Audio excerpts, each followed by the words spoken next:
को सब्सक्राइब करने के लिए सब्सक्राइब के लाल बटन को दबाएं और नए नए गाने सुनने के लिए घंटी को जरूर दबाएं।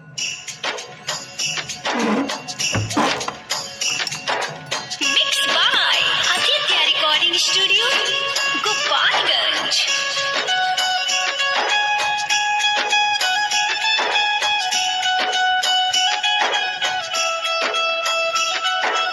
Music by DJ Amit Raj Talmalpur हाट।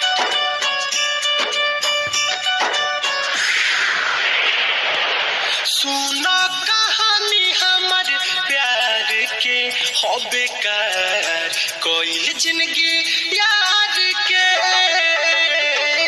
सुनो कहानी हमर प्यार के हो बेकार कोइल जिंदगी यार के। बेवफा हो गईली ठीक ना कईली हमारा के छोड़ी तो सहारा के संगे गईली। दिलावा पछुड़ी हमरा मार के हो बेकार कोइल जिंदगी यार के। सुनो कहानी हमर प्यार के हो बेकार कोइल जिंदगी यार के।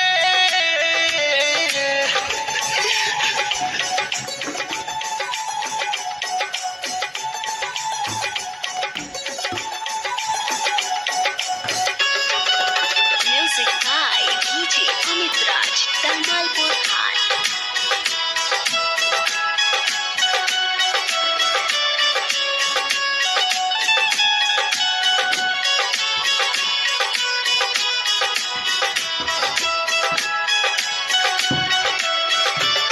हमारो जिंदगी सुनसान हो गइल जियते देहिया बेजान हो गइल। चोहनी जेके अनजान हो गइल दिल के दुनिया वीरान हो गइल। सपना देखैली अपना न भइली का जाने उ कोई सनो बादल चुकैली। पीही शराब रोज ढार के हो बेकार कोइल जिंदगी यार के।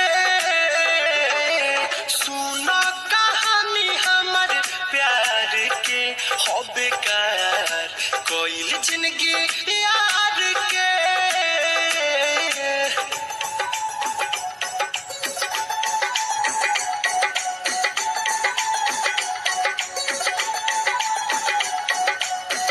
Music by DJ Amit Raj Talmalpur हाट।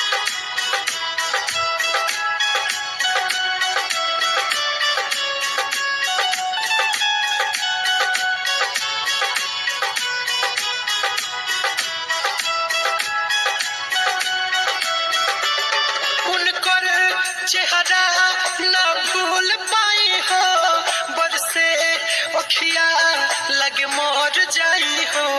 सोचनी ना जिंदगी ऐसन मोड़ पे आई हो छोड़ दिहली उ बहिया कसम खाई हो। कहेले मनोज से सोहनाथ शर्मिला प्यार नहीं तहारा से कोई लीला। दीपक के जियोते जी मार के हो बेकार कोइल जिंदगी यार के।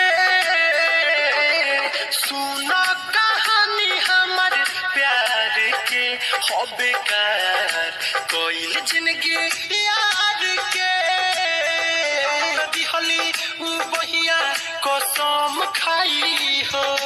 कहेले मनोज से सोहनाथ शर्मिला प्यार नहीं तहारा से कोई लीला। दीपक के जियोते जी मार के हो बेकार कोइल जिंदगी यार के। सुनो कहानी हमर प्यार के हो बेकार कोइल जिंदगी यार के। बेवफा हो गईली ठीक ना कईली हमारा के छोड़ी तो सहारा के संगे गईले दिलावा पछुड़ी हमरा मार के हो बेकार कोइल जिंदगी Presented by Unique Fit. अरे शौक नहीं था मुझे पीने का